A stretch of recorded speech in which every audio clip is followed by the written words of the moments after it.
칠순잔치가 시작되기 전 이미 균열은 시작되고 있었습니다. 거긴 내 자리 아니야. 손님들 앞에서 며느리는 자리에서 밀려났습니다. 주방으로 가. 아무도 말리지 않았습니다. 알겠습니다. 그리고 그 순간, 여기까지입니다. 어쩌면 이 순간이 모든 것의 시작이었는지도 모릅니다. 칠순잔치라는 이름 아래 한 사람의 자리는 점점 사라지고 있었습니다. 그날의 이야기를 끝까지 함께하고 싶으시다면 구독과 좋아요로 응원해주세요. 이제 그 조용한 선택의 순간부터 시작합니다. 김서연은 새벽 5시에 눈을 떴습니다. 알람이 울리기도 전이었죠. 어둠 속에서 천장을 바라보며 한참을 누워 있다가 조용히 이불을 걷고 일어났습니다. 옆자리에서 코를 골며 자고 있는 남편 최민호의 얼굴을 잠깐 내려다보았지만 깨울 생각은 하지 않았습니다. 부엌으로 나와 물을 한 잔 따르는데 냉장고 문에 붙어 있는 메모가 눈에 들어왔습니다. 시어머니 박정자의 칠순잔치 날짜가 빨간 글씨로 적혀 있었죠. 바로 오늘이었습니다. 김서연은 그 메모를 손끝으로 한번 짚고는 물컵을 내려놓았습니다. 휴대전화를 꺼내 어머니에게 전화를 걸었습니다. 신호음이 2번 울리기도 전에 어머니가 받았죠. 엄마, 나야. 오늘 괜찮으시지? 괜찮고 말고. 새벽부터 아버지가 나와서 테이블 다 닦고 있어. 걱정 마. 어머니의 목소리에는 피곤함 대신 단단한 각오 같은 것이 묻어 있었습니다. 김서연은 그 목소리를 듣고서야 가슴 한쪽이 조금 놓이는 기분이었습니다. 하지만 동시에 무거운 것이 또 하나 올라왔죠. 엄마, 다시 한번 말씀드리는 건데요. 오늘 저희 시어머님 잔치 손님들한테 절대 제 이야기 하시면 안 돼요. 엄마 아빠가 가게 주인인 것도요. 알았어, 알았다고. 몇 번을 말하니. 직원분들한테도 다시 한번 말씀해 주세요. 저 모르는 사람처럼 해달라고요. 전화를 끊고 나서 김서연은 싱크대에 손을 짚은 채 잠시 고개를 숙였습니다. 한숨이 나올 뻔했지만 삼켰습니다. 오늘 하루만 넘기면 된다고 스스로를 다독이듯 입술을 깨물었죠. 김서연의 친정 부모는 시내 외곽에서 한정식 가게를 운영하고 있었습니다. 크지는 않지만 단체 예약이 가능한 넓은 홀과 별도의 연회 공간을 갖춘 곳이었죠. 김서연이 이 장소를 칠순잔치에 제안한 건 2달 전이었습니다. 물론 시댁에는 아는 사람 소개로 좋은 곳을 찾았다고만 말했습니다. 시어머니 박정자는 잔치 장소에 크게 관심이 없었습니다. 다만 조건은 분명했죠. 넓어야 하고 음식이 푸짐해야 하고 무엇보다 손님들 앞에서 체면이 서야 한다고 했습니다. 김서연은 그 조건을 하나하나 맞추기 위해 친정 부모와 여러 차례 상의를 거쳤습니다. 메뉴 구성부터 테이블 배치, 꽃 장식까지 김서연이 직접 정했지만 시댁 앞에서는 마치 가게 측에서 알아서 해준 것처럼 말을 돌렸습니다. 최민호는 잔치 준비에 별다른 관여를 하지 않았습니다. 장소가 정해졌다는 말에 고개만 끄덕였고 비용 이야기가 나올 때는 슬쩍 자리를 피했죠. 김서연은 그런 남편에게 더 이상 기대하는 것을 접은 지 오래였습니다. 대신 혼자서 견적을 맞추고 부족한 부분은 친정에 양해를 구했습니다. 대관료는 받지 않기로 했고 음식 재료비 일부도 친정에서 부담하겠다고 나섰습니다. 김서연은 처음엔 완강히 거절했지만 어머니가 내가 고생하는 거 모를 줄 아느냐며 한마디 하자 더 이상 말을 잇지 못했습니다. 아침이 밝자 김서연은 집을 나서기 전 거울 앞에 섰습니다. 단정한 블라우스에 검은 바지를 입고 머리를 깔끔하게 묶었죠. 화장은 평소보다 조금 더 신경을 썼지만 화려하지는 않았습니다. 시어머니가 며느리의 꾸밈에 민감하다는 걸 김서연은 오랜 시간에 걸쳐 체득한 터였습니다. 가게에 도착한 건 오전 10시였습니다. 이미 홀에는 테이블이 배치되어 있었고 흰 보자기가 깔린 위에 수저와 잔이 가지런히 놓여 있었습니다. 김서연의 아버지가 입구 쪽에서 화분을 옮기고 있었죠. 김서연과 눈이 마주치자 아버지는 말없이 고개를 끄덕였습니다.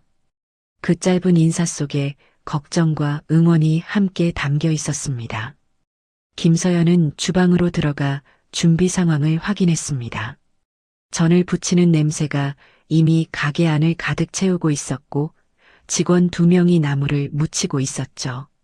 어머니는 가장 안쪽에서 잡채를 볶으며 김서연에게 손짓을 했습니다.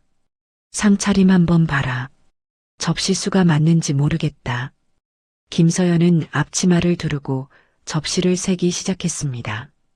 50명분이었죠. 시어머니가 부른 손님 수에 맞춰 여유분까지 넉넉히 준비한 것이었습니다. 하나하나 세면서 김서연은 문득 이 자리가 누구를 위한 것인지 생각했습니다. 시어머니의 칠순을 축하하기 위한 자리인 건 분명했지만 이 모든 준비를 가능하게 한 사람이 누구인지는 아무도 묻지 않을 거라는 걸 김서연은 알고 있었습니다. 정오가 가까워지자 김서연은 앞치마를 벗고 홀로 나왔습니다. 테이블 위에 놓인 메뉴판을 하나씩 뒤집어 확인하고 입구의 안내 표지판 위치를 다시 조정했죠. 그때 휴대전화가 울렸습니다. 시어머니였습니다. 서연아, 우리 1시쯤 도착한다. 주차 넓지? 네, 어머님. 건물 뒤편에 넓은 주차장 있어요. 도착하시면 제가 나가서 안내해 드릴게요. 그래. 아, 그리고 상 위에 과일 좀 크게 깎아서 올려놔. 포도만 덜렁 있으면 볼품 없어.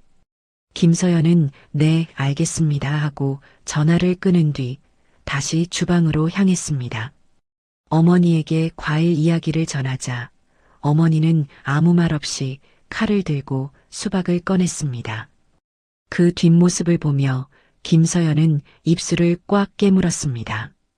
고맙다는 말이 목까지 올라왔지만 지금 그 말을 꺼내면 눈물이 쏟아질 것 같아서 그냥 돌아섰습니다. 홀로 나온 김서연은 입구 옆 작은 의자에 앉아 잠시 눈을 감았습니다. 오후 1시 손님들이 도착하면 이 가게는 시어머니의 잔칫집이 됩니다. 김서연의 부모는 주인이 아닌 직원이 되고 김서연은 며느리로서 자리를 지키게 되겠죠. 누구도 이 가게가 김서연의 부모 것이라는 사실을 알아서는 안 되었습니다. 김서연은 그 무게를 혼자 짊어진 채 천천히 눈을 떴습니다. 입구 쪽에서 차 소리가 들려왔습니다. 김서연은 의자에서 일어나 블라우스 매무새를 가다듬고 밖으로 나갔죠. 검은 승용차 한 대가 주차장으로 들어서고 있었고 뒷좌석 창문 너머로 시어머니 박정자의 얼굴이 보였습니다. 김서연은 빠른 걸음으로 다가가 차 문을 열었습니다. 어머님 오셨어요. 안쪽으로 모실게요. 박정자는 차에서 내리며 가게 외관을 천천히 훑어보았습니다. 간판부터 입구 화분, 주차장 크기까지 한 바퀴 둘러본 뒤에야 고개를 끄덕였죠. 생각보다 괜찮네. 입구가 좀 좁은 것 같긴 한데 안은 넓겠지? 네, 어머님. 홀이 넓어서 50분까지 편하게 앉으실 수 있어요. 뒤따라 내린 최민호는 트렁크에서 선물 상자 2개를 꺼내며 김서연에게 하나를 건넸습니다. 김서연이 받아들자 최민호는 나머지 하나를 들고 먼저 안으로 걸어갔죠. 별다른 말은 없었습니다. 김서연은 그 뒷모습을 잠깐 바라보다가 시어머니를 부축하며 입구로 향했습니다. 홀에 들어선 박정자의 표정이 달라졌습니다. 깔끔하게 세팅된 테이블과 꽃 장식, 벽면에 걸린 축하 현수막을 보더니 입꼬리가 올라갔죠. 어머, 이 정도면 됐다. 꽃도 이쁘고. 박정자는 상석으로 다가가 의자에 앉으며 테이블 위를 살펴보았습니다. 수저 배치, 잔의 종류, 냅킨 접힌 모양까지 하나하나 확인하더니 김서연을 돌아보았죠. 과일은 안쪽에 준비해뒀어요. 손님들 오시기 직전에 올릴게요. 그래, 그게 낫겠다. 그 사이 시아버지 최동식이 홀 안으로 들어왔습니다. 과묵한 사람이었죠. 주변을 둘러보다가 벽면 현수막 앞에 멈춰서서 글씨를 읽었습니다. 박정자 여사 칠순을 축하합니다라는 문구를 한참 들여다보더니 만족스러운 듯 자리로 향했습니다. 김서연은 시아버지에게도 물을 따라드리고 홀 한쪽에 선물 상자를 정리해 두었습니다. 오후 1시 20분쯤부터 손님들이 하나둘 도착하기 시작했습니다. 대부분 박정자 또래의 지인들이었고 간간히 시댁 친척들도 섞여 있었죠. 입구에서 김서연이 인사를 하며 안내했고 홀 안에서는 박정자가 자리에서 일어나 손님들을 맞이했습니다. 악수를 하고 포옹을 하고 오랜만이라며 서로의 안부를 묻는 소리가 홀을 채워나갔습니다. 김서연은 손님들 사이를 오가며 자리를 안내하고 물잔을 채우고 외투를 받아 걸어두었습니다. 그 와중에 주방 쪽에서 직원 한 명이 음식 쟁반을 들고 나왔죠. 김서연의 눈과 마주쳤지만 직원은 아무런 반응 없이 테이블로 향했습니다. 약속대로였습니다. 김서연은 그 직원의 등을 보며 속으로 고마움을 삼켰습니다. 손님 수가 30명을 넘어서자 홀이 제법 북적이기 시작했습니다. 박정자는 상석에 앉아 양옆으로 오래된 벗들을 거느리고 이야기꽃을 피우고 있었죠. 목소리가 점점 커지더니 웃음소리가 홀 전체에 울렸습니다. 오랜 세월의 우정이 한자리에 모인 풍경이었고 박정자의 얼굴에는 오랜만에 보는 환한 빛이 떠올라 있었습니다. 음식이 본격적으로 나오기 시작했습니다. 잡채와 전이 먼저 올라갔고 이어서 갈비찜과 나물 반찬이 테이블마다 차려졌죠. 손님들은 음식을 보며 감탄했고 한 사람이 박정자에게 말했습니다. 정자야, 여기 음식 수준이 보통이 아닌데? 어디서 이런 데를 찾았어? 박정자는 의기양양한 표정으로 대답했습니다. 며느리가 알아서 잡아왔다더라고. 나는 맡겨뒀지 뭐. 그 말을 들은 김서연은 홀 한쪽에서 물병을 들고 서 있었습니다. 표정은 변하지 않았지만 물병을 쥔 손에 힘이 살짝 들어갔죠. 맡겨뒀지라는 말 한마디가 가슴 어딘가를 스쳤지만 김서연은 곧 다른 테이블로 발걸음을 옮겼습니다. 주방에서는 김서연의 어머니가 직접 국을 끓이고 있었습니다. 가게의 간판 메뉴인 소고기 무국이었죠. 큰 솥에서 김이 피어오르는 사이 김서연이 주방 문을 열고 들어왔습니다. 어머니와 눈이 마주쳤지만 둘 다 말을 하지 않았습니다. 김서연은 국그릇을 쟁반에 올리는 것을 도왔고 어머니는 국자를 들어 한 그릇씩 정성스럽게 담았죠. 그 짧은 순간 동안 두 사람 사이에는 말이 필요 없는 호흡이 오갔습니다. 김서연이 국그릇을 들고 홀로 나오자 시댁 쪽 친척 한 명이 김서연을 불러 세웠습니다. 서연아, 여기 물 좀 더 갖다 줘. 그리고 저쪽 테이블에 숟가락이 하나 모자라. 네, 바로 가져다 드릴게요.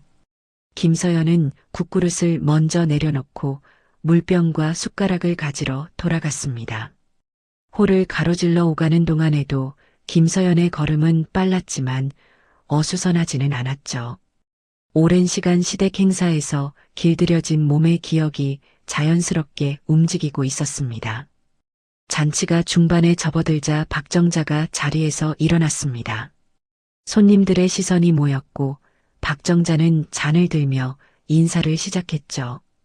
여러분, 오늘 이 자리에 와주셔서 정말 고맙습니다. 70년을 살아오면서 이렇게 한자리에 모이니 가슴이 벅차요. 손님들이 박수를 쳤습니다. 박정자는 눈시울이 붉어지며 시아버지 최동식을 바라보았고 최동식은 조용히 고개를 끄덕였죠. 이어서 박정자는 아들 최민호를 향해 잔을 기울였습니다. 최민호가 일어나 어머니와 잔을 부딪혔고 홀에 다시 한번 박수가 퍼졌습니다. 김서연은 그 장면을 홀 가장자리에서 지켜보고 있었습니다. 손에는 빈 쟁반이 들려 있었죠. 박정자의 인사에 김서연의 이름은 나오지 않았습니다. 최민호가 어머니와 잔을 부딪히는 동안에도 누구 하나 김서연을 돌아보지 않았죠. 김서연은 쟁반을 가슴 앞에 살짝 끌어안으며 시선을 바닥으로 내렸습니다. 그때 주방 쪽 문이 열리며 직원이 후식 접시를 들고 나왔습니다.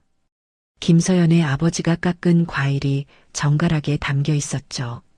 그 접시가 박정자의 테이블 위에 놓이는 것을 보면서 김서연은 쟁반을 내려놓고 다시 걸음을 옮겼습니다. 손님들의 웃음소리 사이로 접시 부딪히는 소리가 경쾌하게 섞여 들었고 잔치는 아무 탈 없이 흘러가고 있었습니다. 후식 접시가 테이블마다 돌아간 뒤에도 손님들의 대화는 줄어들 기미가 없었습니다. 김서연은 빈 그릇을 치우며 테이블 사이를 오갔고 손님들이 자리를 바꿔 앉으며 서로 인사를 나누는 사이사이로 좁은 틈을 찾아 움직였죠. 등에 땀이 배어 블라우스가 살짝 눅눅해졌지만 김서연은 신경 쓸 겨를이 없었습니다. 박정자는 상석에서 오랜 벗들과 이야기를 나누고 있었습니다. 화제는 자녀 자랑으로 옮겨가고 있었죠. 옆에 앉은 여자가 손녀 이야기를 꺼내자 박정자도 아들 최민호의 이야기를 꺼냈습니다. 회사에서 인정받고 있다느니 상사들이 좋아한다느니 하는 말들이 이어졌고 손님들은 고개를 끄덕이며 맞장구를 쳤습니다. 그래도 정자 너는 아들 하나 잘 뒀어. 이런 잔치를 차려주잖아. 그 말에 박정자는 웃으며 손을 내저었습니다. 아들이 뭘 했겠어. 다 며느리가 한 거지. 김서연은 그 순간 바로 옆 테이블에서 빈 잔을 정리하고 있었습니다. 귀에 들어온 말이었지만 고개를 돌리지는 않았죠. 시어머니가 자신을 언급한 것은 오늘 처음이었습니다. 하지만 그 다음에 이어진 말이 김서연의 손을 멈추게 했습니다. 근데 솔직히 며느리가 좀 모자라. 이런 건 잘하는데 살림이 영 아니야. 박정자의 목소리는 낮아지지 않았습니다. 오히려 옆 사람에게 속삭이듯 하면서도 주변 두세 테이블까지 들릴 만한 크기였죠. 김서연은 잔을 쟁반 위에 내려놓으며 시선을 바닥에 고정했습니다. 얼굴이 달아오르는 걸 느꼈지만 표정은 바꾸지 않았습니다. 손님 중 한 명이 박정자에게 물었습니다. 며느리가 저기서 일하고 있는 거야? 응, 뭐 이런 날은 당연히 도와야지. 앉아 있을 수는 없잖아. 그 말투에는 며느리의 노동을 당연시하는 무게가 실려 있었습니다. 김서연은 쟁반을 들고 주방 쪽으로 몇 걸음 옮기다가 멈췄죠. 되돌아가서 뭐라고 해야 할까? 아니면 그냥 모른 척 해야 할까? 잠깐의 망설임 끝에 김서연은 다시 홀로 돌아가 다른 테이블의 그릇을 치우기 시작했습니다. 그로부터 얼마 지나지 않아 박정자가 김서연을 불렀습니다. 홀 한가운데서 여러 손님이 보는 앞에서였죠. 서연아. 김서연은 하던 일을 멈추고 시어머니에게 다가갔습니다. 네, 어머님. 주방에 가서 국 좀 더 끓이라고 해. 이 테이블 국이 좀 식었어. 그리고 너도 거기서 좀 도와주고. 박정자의 말은 부드러운 것 같으면서도 단호했습니다. 문제는 그 말이 김서연을 주방 일꾼으로 지정하는 것이나 다름없었다는 점이죠. 손님들의 시선이 김서연에게 쏠렸습니다. 몇몇은 민망한 듯 고개를 돌렸고 몇몇은 당연하다는 듯 다시 음식에 시선을 내렸죠. 김서연은 네 하고 짧게 대답했습니다. 그리고 홀을 가로질러 주방 쪽으로 걸어갔죠. 등 뒤에서 박정자가 손님들에게 하는 말이 들려왔습니다. 저 애가 손은 빠른데 눈치가 없어서 내가 일일이 시켜야 해. 웃음소리가 뒤따랐습니다. 김서연의 걸음이 한 박자 느려졌지만 멈추지는 않았습니다. 주방 문을 밀고 들어서자 뜨거운 수증기와 함께 어머니의 뒷모습이 보였죠. 어머니는 솥 앞에서 국자를 들고 있었고 김서연이 들어온 것을 눈치채고 돌아보았습니다. 왜 그래? 무슨 일 있어? 김서연은 대답하지 못했습니다. 입을 열려는데 목이 막혀서 소리가 나오지 않았죠. 어머니는 국자를 내려놓고 김서연에게 다가왔습니다. 딸의 눈가가 붉어진 것을 보고도 어머니는 아무것도 묻지 않았습니다. 대신 김서연의 어깨를 한번 쓸어내리고는 다시 솥 앞으로 돌아갔죠. 국 더 달라고 했지? 금방 데울게. 그 한마디가 김서연을 더 흔들었습니다. 어머니가 시어머니의 잔치상을 위해 국을 데우고 있다는 사실이 그 장면의 부조리함이 김서연의 가슴을 짓눌렀죠. 하지만 김서연은 눈물을 삼키고 싱크대 앞에 서서 그릇을 씻기 시작했습니다. 찬물이 손등을 타고 흘러내렸고 그 차가움에 기대어 겨우 마음을 다잡았습니다. 주방 안쪽에서 아버지가 반찬통을 정리하고 있었습니다. 김서연과 눈이 마주쳤지만 아버지 역시 말을 하지 않았죠. 다만 평소보다 입술을 꽉 다물고 있었고 반찬통을 내려놓는 손에 힘이 들어가 있는 게 보였습니다. 아버지도 들은 것이었죠. 홀의 소리는 주방까지 새어 들어오고 있었으니까요. 김서연은 그릇을 씻으면서 홀 쪽에서 들려오는 소리에 귀를 기울였습니다. 웃음소리, 잔 부딪히는 소리, 박정자의 높은 목소리가 뒤섞여 들려왔죠. 잔치는 여전히 잘 돌아가고 있었습니다.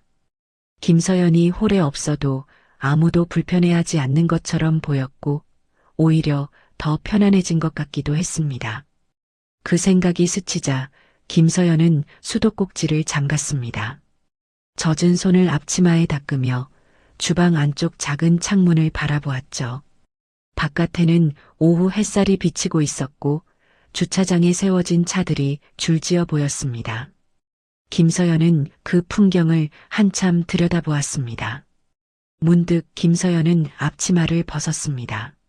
접어서 싱크대 옆에 올려놓고 구석에 세워둔 자신의 가방을 집어들었죠. 어머니가 등 뒤에서 돌아보았습니다. 서연아? 엄마, 나 잠깐 나갔다 올게요. 김서연의 목소리는 평온했지만 가방을 쥔 손의 힘은 단단했습니다. 어머니는 무언가를 더 물으려다 딸의 눈을 보고 입을 다물었죠. 그 눈에는 눈물 대신 어떤 결심 같은 것이 서려 있었습니다. 김서연은 주방 뒷문을 열고 밖으로 나갔습니다. 홀을 거치지 않았죠.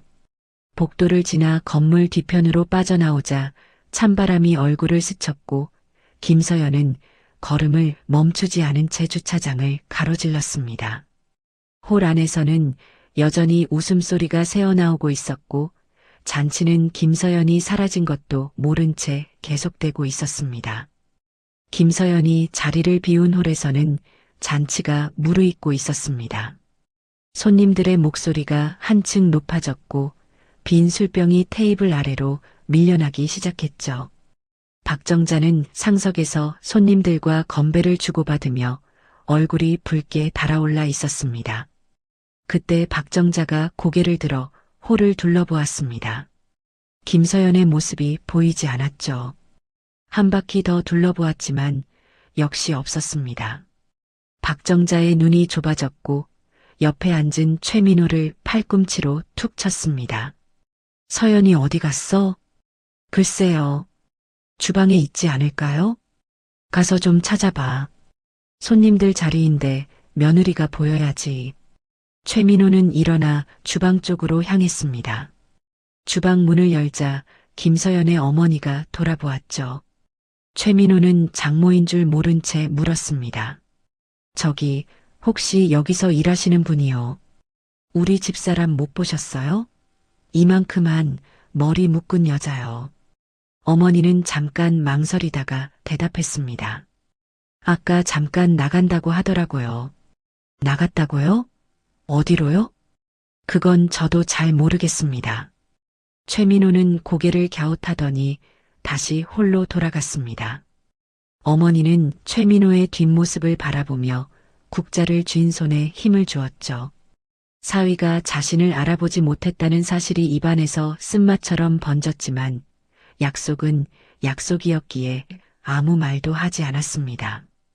홀로 돌아온 최민호는 박정자에게 김서연이 잠깐 나갔다고 전했습니다.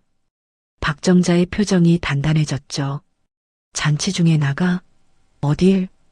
금방 온다고 했대요. 금방이고 뭐고 손님상에 물도 안 채워져 있잖아. 저기 저 테이블 봐. 박정자가 가리킨 테이블에는 빈 물병이 3개 놓여 있었습니다. 아까까지 김서연이 수시로 채워넣던 자리였죠. 박정자는 혀를 차며 주방 쪽을 향해 손을 들었습니다. 마침 음식을 나르던 직원이 눈치를 챘고 박정자에게 다가왔죠. 여기요, 물 좀 갖다 줘요. 저쪽 테이블이랑 이쪽 테이블 전부. 직원은 고개를 끄덕이고 물병을 가지러 갔습니다. 하지만 박정자의 지시는 거기서 끝나지 않았습니다. 직원이 물병을 들고 돌아오자 박정자가 다시 불렀죠. 아, 그리고 저기 빈 그릇 좀 치워요. 쌓이니까 보기 안 좋잖아. 손님들 계시는데. 직원은 물병을 테이블에 놓고 빈 그릇을 모으기 시작했습니다. 그 사이 다른 테이블에서 손님이 손을 들었고 직원은 양쪽을 오가느라 걸음이 빨라졌죠. 원래 이 시간에는 김서연이 홀을 관리하고 직원들은 주방과 서빙에 집중하는 흐름이었지만 김서연이 빠지면서 그 균형이 무너지고 있었습니다. 박정자는 거기서 그치지 않았습니다. 시댁 친척 중 한 명인 큰 시누이 최영숙이 자리에서 일어나 홀을 돌아다니기 시작했죠. 최영숙은 테이블 상태를 살피더니 주방 쪽으로 걸어가 문을 열었습니다. 안에 계시는 분들, 밖에 반찬 떨어진 데가 있어요. 콩나물이랑 시금치 좀 더 갖다 줘요. 주방 직원이 대답했습니다. 지금 추가분 준비하고 있습니다. 조금만 기다려 주시면. 손님들이 기다리고 있는데 조금만이 어딨어요. 빨리 좀 해줘요. 최영숙의 말투는 날카롭지는 않았지만 가게 직원을 대하는 태도에는 자연스러운 명령조가 깔려 있었습니다. 직원은 하던 일을 멈추고 반찬통을 꺼내기 시작했죠. 그 바람에 다음 코스로 준비 중이던 생선구이의 타이밍이 밀렸습니다. 어머니는 솥 앞에서 그 광경을 지켜보았습니다. 입술을 깨물었지만 끼어들지는 않았죠. 가게 주인으로서 한마디 해야 할 상황이었지만 오늘만큼은 딸과의 약속이 먼저였습니다. 대신 옆에 있던 아버지에게 작은 목소리로 말했습니다. 여보, 생선 먼저 봐요. 타겠어. 아버지는 묵묵히 프라이팬 앞으로 갔습니다. 하지만 얼굴에는 참고 있던 것이 점점 올라오는 기색이 역력했죠. 홀에서는 박정자의 개입이 점점 구체적으로 변하고 있었습니다. 테이블 배치가 마음에 들지 않는다며 의자를 옮기라고 했고 조명이 어둡다며 불을 더 켜달라고 했죠. 직원 한 명이 조명 스위치를 찾아 벽을 더듬는 사이 다른 직원은 의자를 끌며 테이블 간격을 벌리고 있었습니다.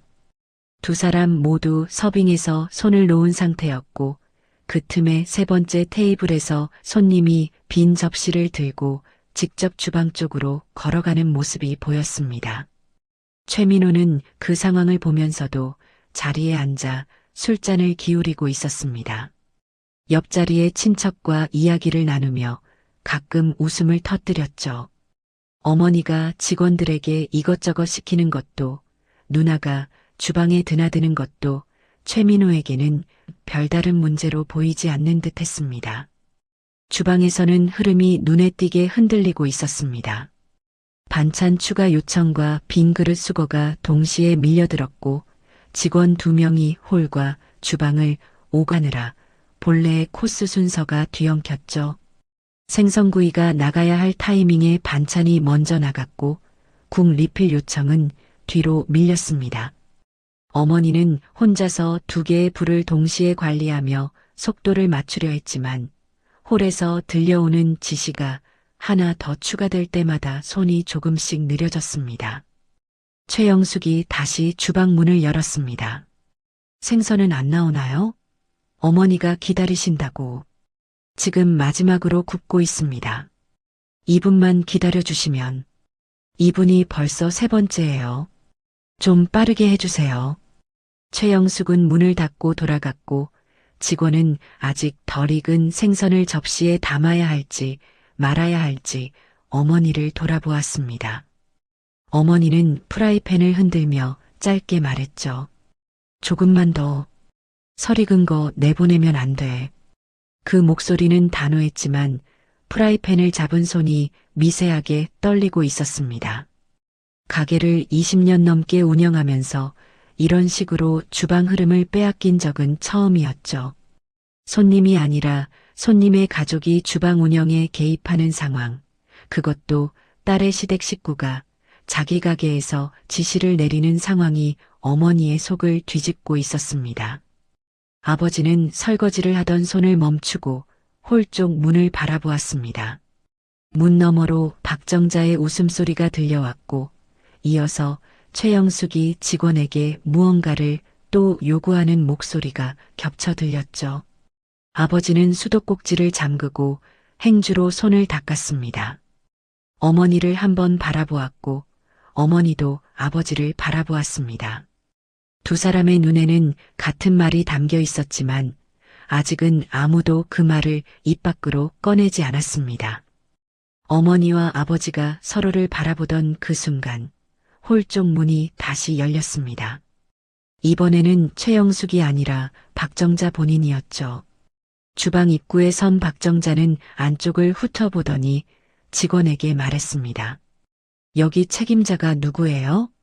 직원이 움찔하며 어머니 쪽을 흘깃 보았지만 어머니는 솥 앞에서 고개를 숙인 채 등을 보이고 있었습니다. 직원이 대답했죠. 제가 안내 도와드릴까요? 안내가 아니라 밖에 손님이 40분 넘게 계신데 후식 그릇이 아직도 안 치워졌어요. 이게 장사를 하는 거예요. 뭘 하는 거예요? 박정자의 목소리에는 술 기운이 얹혀 있었지만 그 아래에 깔린 날카로움은 정확했습니다. 직원은 죄송합니다. 바로 치우겠습니다 하고 수거용 쟁반을 집어들었죠. 그런데 박정자가 그 직원의 앞을 막아섰습니다. 잠깐, 그리고 하나 더.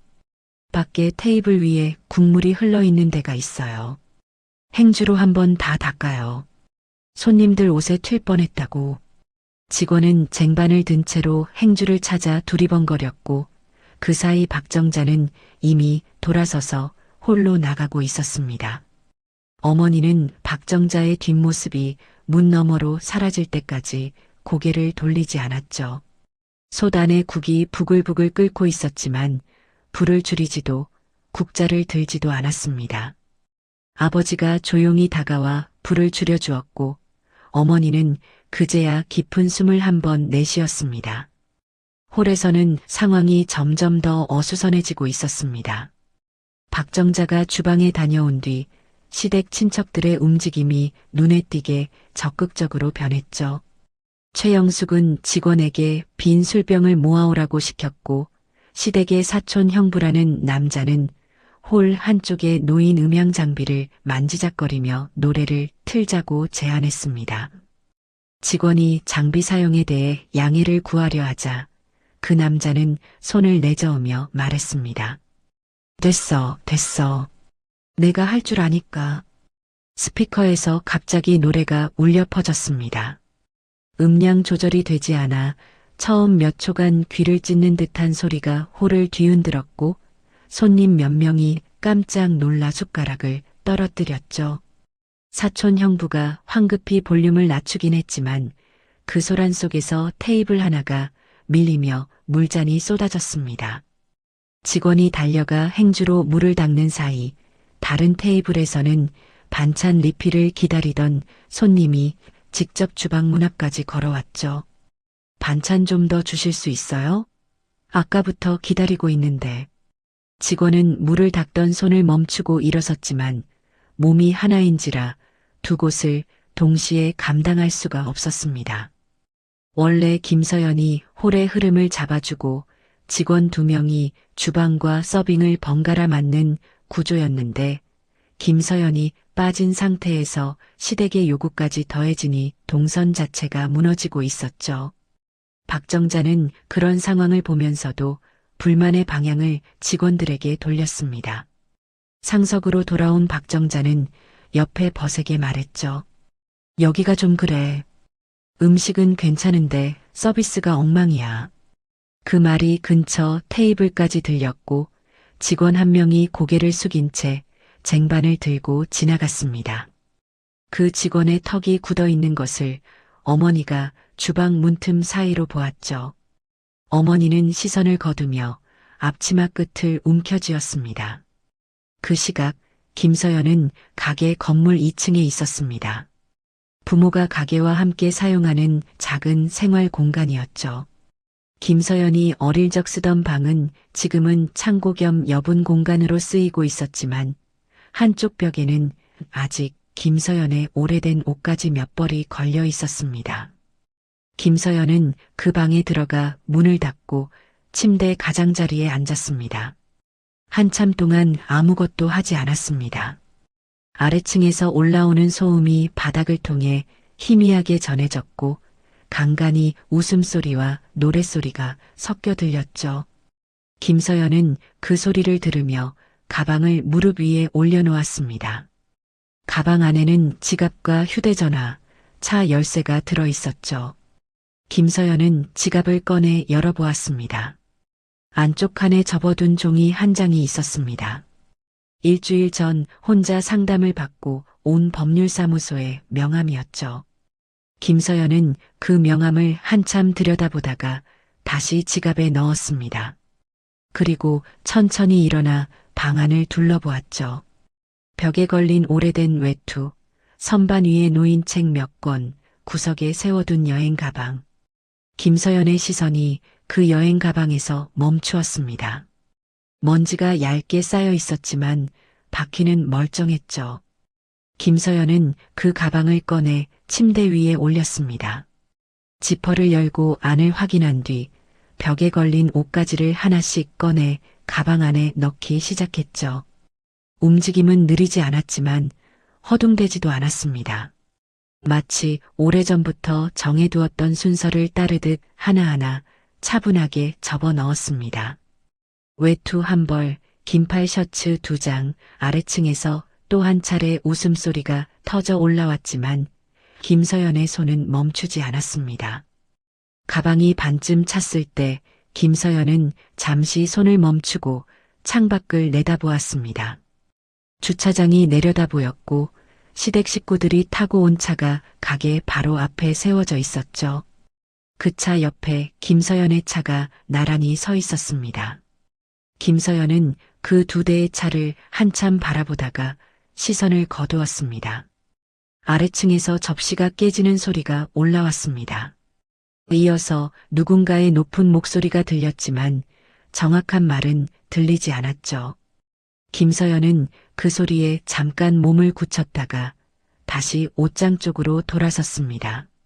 선반 위에 놓인 작은 상자를 꺼내 열었고 안에는 통장과 도장, 오래된 사진 몇 장이 들어 있었습니다.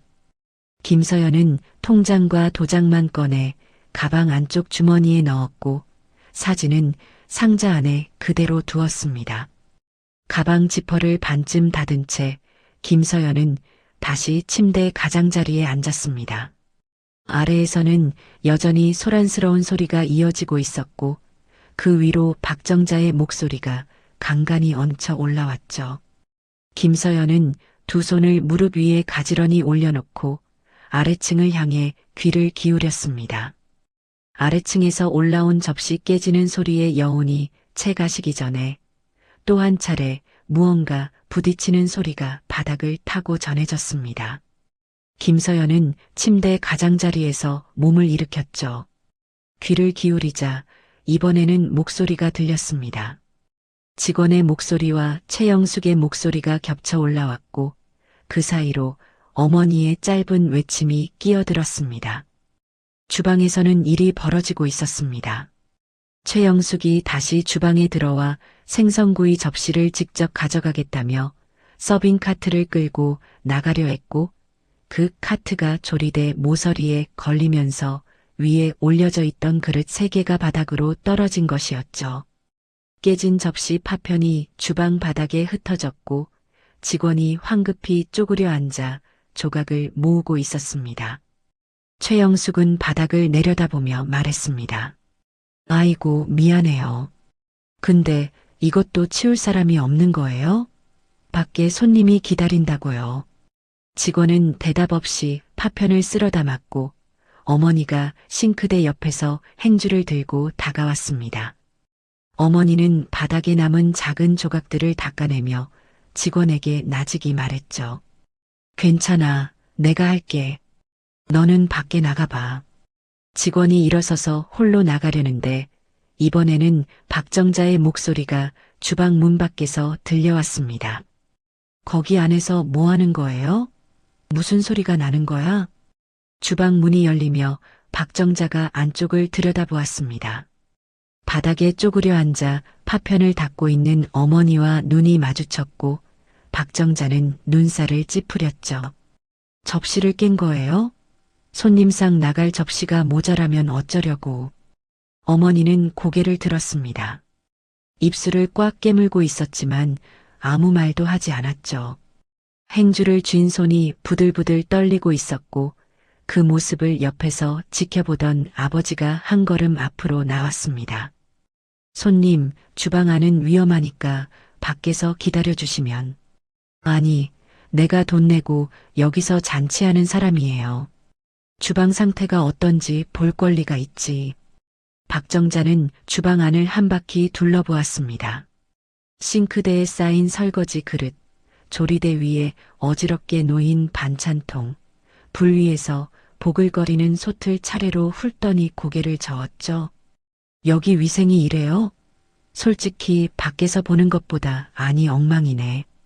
어머니의 눈이 커졌습니다. 20년 넘게 위생 점검 한 번 걸려본 적 없는 가게였죠.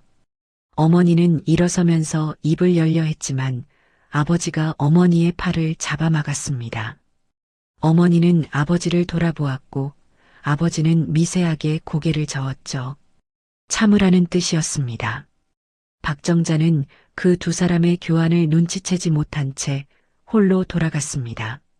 돌아가면서 직원에게 한마디 더 던졌죠. 밖에 과일 접시가 다 비었는데 더 없어요? 있으면 빨리 내요. 직원이 주방 안을 돌아보았지만 준비해둔 과일은 이미 전부 나간 상태였습니다. 아버지가 새벽에 깎아놓은 수박과 참외가 전부였고 추가분은 없었죠. 직원은 난처한 얼굴로 어머니에게 물었습니다.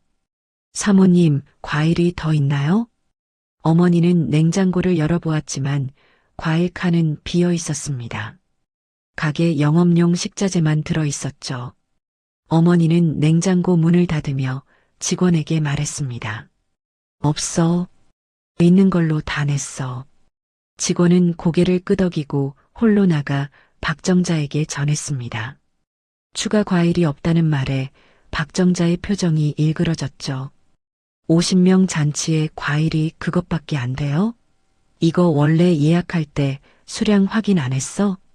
직원은 대답하지 못했습니다.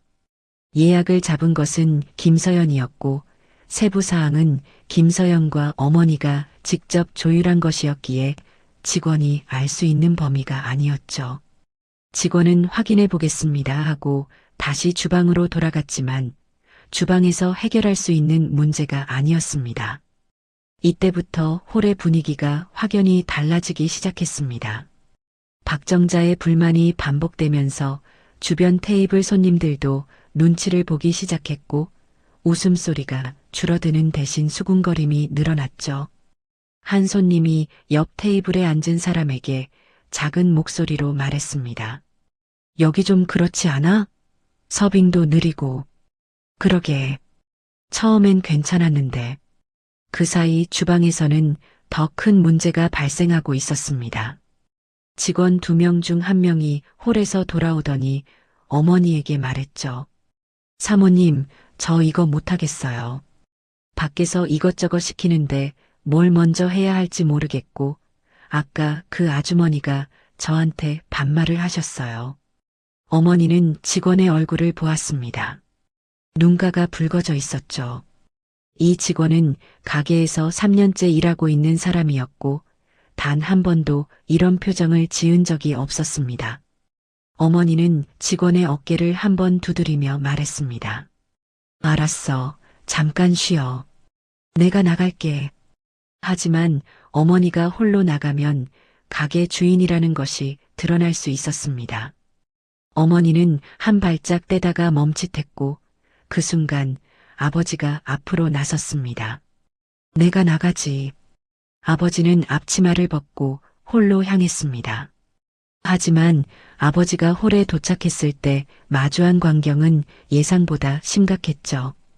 최영숙이 직원에게 테이블 재배치를 지시하고 있었고 시댁 사촌 형부는 음향 장비를 다시 만지며 볼륨을 올리고 있었습니다. 남은 직원 1명은 빈 그릇 수거와 물 리필을 동시에 하느라 쟁반 2개를 양손에 들고 위태롭게 오가고 있었죠. 아버지가 그 직원에게 다가가 쟁반 하나를 받아들려는 순간 최영숙이 아버지를 보며 말했습니다. 아저씨, 여기 직원이세요? 저쪽 화장실 앞에 휴지가 떨어졌어요. 좀 갖다 놔주세요. 아버지의 턱이 굳었습니다. 손에 들린 쟁반을 내려놓지도 화장실로 가지도 않은 채 최영숙을 바라보았죠. 3초쯤 지났을까 아버지는 쟁반을 조용히 테이블 위에 내려놓고 주방으로 돌아갔습니다. 주방 문을 닫은 아버지는 어머니를 바라보았습니다. 그리고 낮지만 단단한 목소리로 말했죠. 더는 못하겠어. 어머니는 아버지의 얼굴을 한참 들여다보았습니다. 20년 넘게 가게를 함께 꾸려온 사람의 얼굴에서 처음 보는 표정이었죠. 분노가 아니라 수치심이었습니다. 자기 가게에서 자기 딸의 시댁 사람들에게 이름 모를 직원 취급을 받은 그 수치심이 아버지의 입술을 파랗게 질리게 하고 있었습니다. 어머니는 불 위에 손잡이를 잡았다가 놓았습니다. 그리고 직원 2명을 돌아보며 말했죠. 너희 둘 다 주방에 있어. 밖에 나가지 마. 직원들은 어머니의 눈을 보고 아무 말 없이 고개를 끄덕였습니다. 어머니가 불을 끄기 시작했죠. 솥 아래 가스밸브를 잠그고 프라이팬 아래 불도 껐습니다. 조리대 위에 올려져 있던 반찬통 뚜껑을 하나씩 닫았고 아버지는 싱크대 수도꼭지를 잠갔습니다. 주방이 조용해졌습니다. 솥에서 피어오르던 김이 서서히 사그라들었고 프라이팬 위에 기름이 식어가며 지글거리는 소리가 멈추었죠. 홀에서는 아직 아무도 눈치채지 못하고 있었습니다. 손님들은 대화를 이어가고 있었고 박정자는 잔을 기울이고 있었죠. 하지만 시간이 지나도 새로운 음식이 나오지 않았고 직원도 보이지 않았습니다. 빈 접시만 테이블 위에 쌓여가고 있었죠. 빈 접시가 쌓이기 시작한 지 10여 분이 지나자 손님들 사이에서 슬슬 불편한 기색이 퍼져나갔습니다. 처음에는 대화에 묻혀 눈치채지 못했지만 국그릇이 비어도 리필이 되지 않고 반찬 접시가 바닥을 드러내도 아무도 채워주지 않자 고개를 두리번거리는 사람이 하나둘 늘어났죠. 여기요, 저기요. 한 손님이 손을 들어 직원을 불렀지만 아무도 오지 않았습니다. 홀에는 직원이 1명도 없었죠. 다른 테이블에서도 같은 상황이 반복되었고 손님들의 목소리가 점점 커지기 시작했습니다. 박정자가 자리에서 고개를 돌려 홀을 둘러보았습니다. 직원이 보이지 않자 표정이 굳었고 최영숙을 바라보며 말했죠. 영수가 주방에 가서 사람 좀 불러와. 뭘 하는 거야, 저 사람들이. 최영숙이 자리에서 일어나 주방으로 향했습니다. 문을 밀었지만 열리지 않았죠. 안쪽에서 잠긴 것이었습니다. 최영숙은 문을 두드렸습니다. 여기요, 문 좀 열어주세요. 밖에 손님들 기다리고 있어요. 안에서 아무 대답이 없었습니다. 최영숙은 문을 3번 더 두드렸고 그제야 안쪽에서 직원의 목소리가 들렸죠. 죄송합니다. 지금 주방 운영이 중단된 상태입니다. 중단이요? 그게 무슨 소리예요? 저희도 지시를 받은 거라서요. 잠시만 기다려주시면. 최영숙은 어이없다는 표정으로 홀로 돌아왔습니다. 박정자에게 상황을 전하자 박정자의 얼굴이 붉어졌죠. 주방이 문을 잠가 우리가 돈 내고 예약한 자리에서 민호야, 너 가서 좀 따져봐. 최민호가 일어나 주방으로 향했지만 결과는 같았습니다. 문은 열리지 않았고 안쪽에서는 같은 대답만 되풀이되었죠. 최민호는 문 앞에서 난감한 얼굴로 서 있다가 주머니에서 휴대전화를 꺼냈습니다. 김서연에게 전화를 걸었죠. 신호음이 울렸지만 김서연은 받지 않았습니다. 2번째 시도에도 마찬가지였죠. 홀의 분위기가 급격히 가라앉기 시작했습니다. 손님들 사이에서 수군거림이 퍼졌고 몇 명은 불편한 듯 자리에서 일어나 화장실 쪽으로 향했습니다. 실은 자리를 피하고 싶은 것이었죠. 박정자는 상석에 앉은 채 얼굴이 점점 어두워졌고 옆에 앉은 벗들도 더 이상 이야기를 이어가지 못하고 있었습니다. 그때 홀 입구 쪽 문이 열렸습니다. 김서연이 들어왔죠. 하지만 아까와는 달랐습니다. 블라우스 위에 외투를 걸치고 있었고 한 손에는 가방을 들고 있었습니다. 얼굴에는 눈물 자국도 분노의 기색도 없었죠. 오히려 지나칠 만큼 담담한 표정이었습니다. 박정자가 김서연을 보자마자 목소리를 높였습니다. 서연아, 너 지금 어디 갔다 온 거야? 주방이 문을 잠갔어. 가서 열게 해. 김서연은 박정자를 바라보았습니다. 그리고 대답하지 않은 채 홀 가운데로 걸어갔죠. 테이블 사이를 지나며 손님들의 시선이 하나둘 모여들었습니다. 김서연은 홀 중앙에 멈춰서서 가방을 바닥에 내려놓았습니다. 어머님. 김서연의 목소리는 크지 않았지만 홀 전체에 또렷하게 울렸습니다. 대화가 멈추었고 숟가락 소리도 잔 부딪히는 소리도 사라졌죠. 이 잔치는 여기서 끝입니다. 박정자의 눈이 커졌습니다. 옆에 앉은 손님들도 일제히 김서연을 바라보았죠.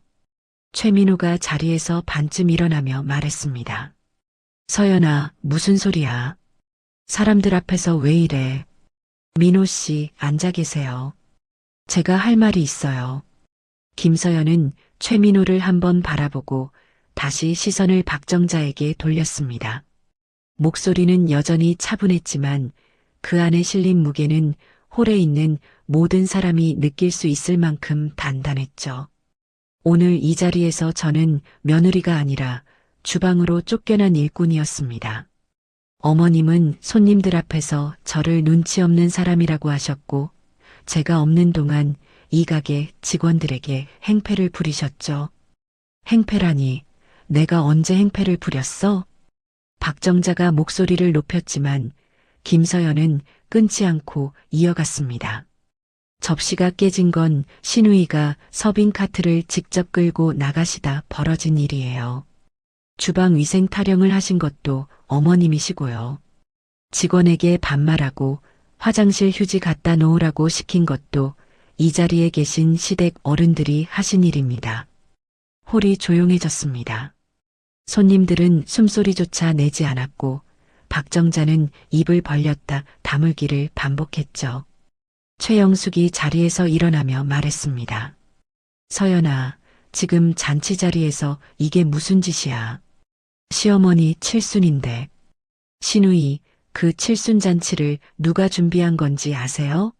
장소 섭외부터 메뉴, 꽃, 현수막, 50인분의 상차림까지 전부 제가 했어요.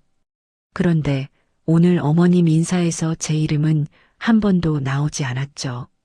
김서연의 목소리가 처음으로 미세하게 떨렸지만 곧 다시 가라앉았습니다. 김서연은 가방을 다시 집어들며 주방 쪽을 바라보았죠. 그리고 주방 문을 향해 또렷하게 말했습니다. 문 열어주세요. 잠시 후 주방 문이 열렸습니다. 직원 2명이 앞치마를 벗은 채 나왔죠. 한 명은 개인 가방을 들고 있었고 다른 한 명은 빈손이었지만 이미 퇴근 준비를 마친 얼굴이었습니다. 두 사람은 김서연에게 가벼운 눈인사를 하고 홀을 가로질러 입구 쪽으로 걸어갔습니다. 손님들이 웅성이기 시작했습니다. 직원이 나가는 모습을 보며 상황이 심상치 않다는 것을 깨달은 것이죠. 한 손님이 자리에서 일어나며 옆 사람에게 작은 목소리로 말했습니다. 우리 먼저 나가는 게 낫지 않겠어? 그 말을 시작으로 자리 이탈이 연쇄적으로 일어났습니다. 박정자와 가까운 자리의 벗들은 민망한 표정으로 핸드백을 집었고 뒤쪽 테이블에 앉아있던 시댁 먼 친척들은 말없이 외투를 걸치며 입구로 향했죠. 누군가 수고하셨습니다 하고 건조한 인사를 남겼고 또 누군가는 인사도 없이 빠져나갔습니다. 홀이 빠르게 비어가고 있었습니다. 50명 가까이 차 있던 자리에서 하나둘 사람이 빠져나가자 테이블 위에 남은 음식, 그릇과 빈 술잔이 쓸쓸하게 드러났죠. 박정자는 상석에 앉은 채 입구로 빠져나가는 손님들의 뒷모습을 바라보고 있었습니다. 얼굴이 하얗게 질려 있었고 손에 쥐고 있던 잔이 기울어져 술이 흘러내리고 있었지만 닦을 생각을 하지 못했죠. 김서연은 홀 가운데 서서 손님들이 빠져나가는 것을 지켜보았습니다. 막지도 인사를 건네지도 않았죠. 마지막 손님이 입구를 나서자 홀에는 시댁 식구들과 김서연만 남았습니다. 박정자, 최동식, 최민호, 최영숙, 그리고 김서연. 5사람 사이에 침묵이 내려앉았고 테이블 위에서 촛불 하나가 바람에 흔들리며 꺼질 듯 말 듯 버티고 있었습니다. 촛불이 한번 크게 흔들리더니 겨우 다시 살아났습니다. 그 작은 빛 아래로 5사람의 그림자가 길게 늘어져 있었죠. 박정자가 먼저 입을 열었습니다. 서연아, 지금 내가 무슨 짓을 한 건지 알아? 목소리가 떨리고 있었습니다. 분노인지 충격인지 구분이 되지 않았죠. 박정자는 테이블을 짚고 일어서며 김서연을 노려보았습니다. 내 칠순잔치를 내 친구들 앞에서 내가 망쳤어. 이게 며느리가 할 짓이야? 김서연은 박정자의 눈을 피하지 않았습니다. 가방을 든 손은 가만히 내려져 있었고 표정은 여전히 담담했죠. 잠시 침묵이 흐른 뒤 김서연이 입을 열었습니다. 어머님, 한 가지 말씀드릴 것이 있습니다. 뭘 더 말해? 이것보다 더한 게 있어? 이 가게요. 여기가 어디인지 아세요? 박정자의 눈썹이 꿈틀했습니다. 최영숙도 고개를 갸웃했고 최민호는 의자에 앉은 채 김서연을 올려다보았죠. 시아버지 최동식만이 아무 반응 없이 테이블 위 빈 잔을 바라보고 있었습니다. 여기는 제 부모님 가게입니다. 홀에 정적이 내려앉았습니다. 박정자의 입이 벌어졌다가 다물리지 않았고 최영숙의 눈이 천천히 커졌죠. 최민호는 의자 등받이에서 등을 떼며 몸을 앞으로 기울였습니다. 뭐라고? 김서연은 주방 쪽을 돌아보았습니다. 주방 문이 열려 있었고 그 안쪽 어둠 속에서 어머니와 아버지의 모습이 보였죠. 두 사람은 문가에 나란히 서 있었습니다. 앞치마를 벗은 채 더 이상 숨지 않는 얼굴로 홀을 바라보고 있었습니다. 이 가게를 20년 넘게 운영하신 제 부모님입니다. 오늘 어머님 칠순잔치의 장소를 무료로 제공해 주셨고 새벽부터 나오셔서 음식을 직접 준비하셨죠. 재료비 일부도 부모님이 부담하셨습니다. 박정자의 시선이 주방 쪽 두 사람에게로 향했습니다. 아까 주방에서 행주를 들고 바닥을 닦던 여자, 손님이라고 부르며 주방 밖으로 나가 달라고 했던 남자. 그 두 사람이 며느리의 부모였다는 사실이 박정자의 머릿속에서 천천히 연결되었죠. 얼굴에서 핏기가 빠져나갔습니다. 어머님이 위생이 엉망이라고 하신 주방, 제 어머니가 20년 동안 지켜온 주방이에요. 접시 파편을 바닥에 쪼그려 앉아 주우신 것도 제 어머니고요. 시누이가 화장실 휴지 갖다 놓으라고 시킨 사람이 제 아버지예요. 최영숙의 얼굴이 빨갛게 달아올랐습니다. 입술을 달싹였지만 소리가 나오지 않았죠. 최민호는 고개를 숙이며 이마를 손으로 감쌌습니다. 그제야 최동식이 고개를 들어 주방 쪽을 바라보았고 김서연의 아버지와 눈이 마주쳤습니다. 아버지는 시선을 피하지 않았죠. 그 눈에는 분노도 원망도 아닌 묵직한 서글픔이 담겨 있었습니다. 박정자가 테이블을 잡은 손에 힘을 주며 말했습니다. 그러면 뭐야? 내가 우리를 일부러 여기로 데려온 거야? 처음부터 속인 거잖아. 속인 건 맞아요. 하지만 왜 숨겨야 했는지 어머님은 아실 거예요. 제 친정이 장사하는 집이라고 말씀드렸으면 어머님이 여기서 잔치를 여셨겠어요? 박정자가 입을 다물었습니다. 대답하지 못한 것이 아니라 대답할 수 없었던 것이죠. 김서연은 그 침묵을 기다렸다가 다시 말을 이었습니다. 오늘 이 잔치에 들어간 비용이 있습니다. 음식 재료비, 인건비, 시설 사용료, 전부 합산하면 적지 않은 금액이에요. 원래는 제가 부담하려 했지만 상황이 달라졌습니다. 김서연은 가방에서 서류 봉투 하나를 꺼냈습니다. 안에는 견적서와 세부 내역이 정리되어 있었죠. 김서연이 그 봉투를 테이블 위에 놓자 종이가 미끄러지며 박정자의 손 앞까지 갔습니다. 오늘 주방 운영 중단으로 가게에 발생한 손해는 시댁에서 책임지셔야 합니다. 직원에게 행한 무례, 시설 훼손, 서비스 강제 중단까지 포함해서요. 예약 조건에 따른 위약금 사항도 안에 정리되어 있습니다. 박정자의 손이 봉투 위에서 멈추었습니다. 열어볼 엄두가 나지 않는 것이었죠. 최민호가 자리에서 일어나며 끼어들었습니다. 서연아, 이건 좀 심한 거 아니야?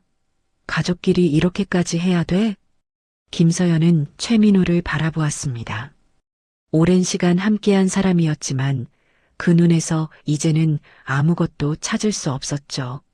민호 씨, 가족이라는 말 지금 하지 마세요. 오늘 이 자리에서 저는 가족이 아니었어요. 주방으로 쫓겨나서 일하는 사람이었지 며느리가 아니었어요. 당신은 어머님이 저를 손님들 앞에서 모자란 사람이라고 할 때 한마디도 안 했죠. 당신 장모님 장인어른이 바로 앞에서 무시당하고 있는데 알아보지도 못했고요. 최민호의 입이 굳었습니다. 반박할 말을 찾는 듯 시선이 흔들렸지만 김서연은 더 이상 기다리지 않았죠. 저 이혼할 거예요. 그 한마디가 홀의 공기를 잘랐습니다. 박정자가 의자에 주저앉듯 내려앉았고 최영숙이 뭐 하고 되물었지만 김서연은 이미 시선을 거두고 있었습니다. 최동식은 빈 잔 위에 올려놓은 손을 천천히 거두며 눈을 감았죠. 변호사 상담은 이미 마쳤습니다. 서류는 이번 주 안에 보내드릴게요. 김서연은 봉투 옆에 명함 한 장을 나란히 놓았습니다. 법률사무소 명함이었죠. 그리고 가방을 다시 들었습니다. 최민호가 한 걸음 다가서며 김서연의 팔을 잡으려 했습니다. 김서연은 반보 뒤로 물러서며 그 손을 피했죠. 나지막하지만 흔들림 없는 목소리로 말했습니다. 잡지 마세요. 그 두 마디에 최민호의 손이 허공에서 멈추었습니다. 김서연은 돌아서서 주방 쪽으로 걸어갔죠. 어머니와 아버지가 문가에 서 있었고 김서연은 두 사람 앞에 멈추었습니다. 어머니의 눈가가 젖어 있었고 아버지는 입술을 꽉 다문 채 딸을 내려다보고 있었죠.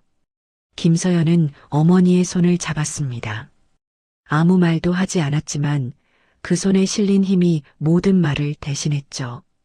어머니가 김서연의 손을 꽉 쥐었고 아버지가 딸의 어깨에 손을 올렸습니다. 세 사람은 주방을 지나 뒷문으로 나갔습니다. 홀에는 시댁 식구 넷만 남았죠. 박정자는 상석에 앉은 채 텅 빈 홀을 바라보고 있었습니다. 손님이 떠난 테이블 위에는 식어버린 음식과 빈 잔들이 그대로 남아 있었고 벽에 걸린 축하 현수막만이 조명 아래에서 희미하게 빛나고 있었습니다. 밖으로 나온 김서연은 주차장에서 걸음을 멈추고 하늘을 올려다보았습니다. 해가 기울어 가게 건물 너머로 넘어가고 있었고 찬바람이 김서연의 머리카락을 흩날렸죠. 어머니가 옆에서 외투깃을 여며 주었고 아버지가 차 문을 열어주었습니다. 김서연은 차에 오르기 전 한번 뒤를 돌아보았습니다. 가게 불빛이 창문 너머로 새어나오고 있었지만 김서연은 이미 그 안으로 돌아갈 생각이 없었습니다. 차 시동을 걸자 엔진 소리가 조용한 주차장에 울렸습니다. 김서연은 핸들 위에 두 손을 올린 채 잠시 앞을 바라보았고 그러다 천천히 기어를 넣었습니다. 차가 주차장을 빠져나갈 때 백미러의 가게 간판이 점점 작아지는 것이 보였죠. 김서연은 백미러에서 시선을 거두고 앞만 바라보며 도로 위로 나갔습니다. 모든 것은 잔치가 멈춘 그 순간부터 달라졌습니다. 남겨진 것은 화려한 자리도 웃음도 아니었습니다.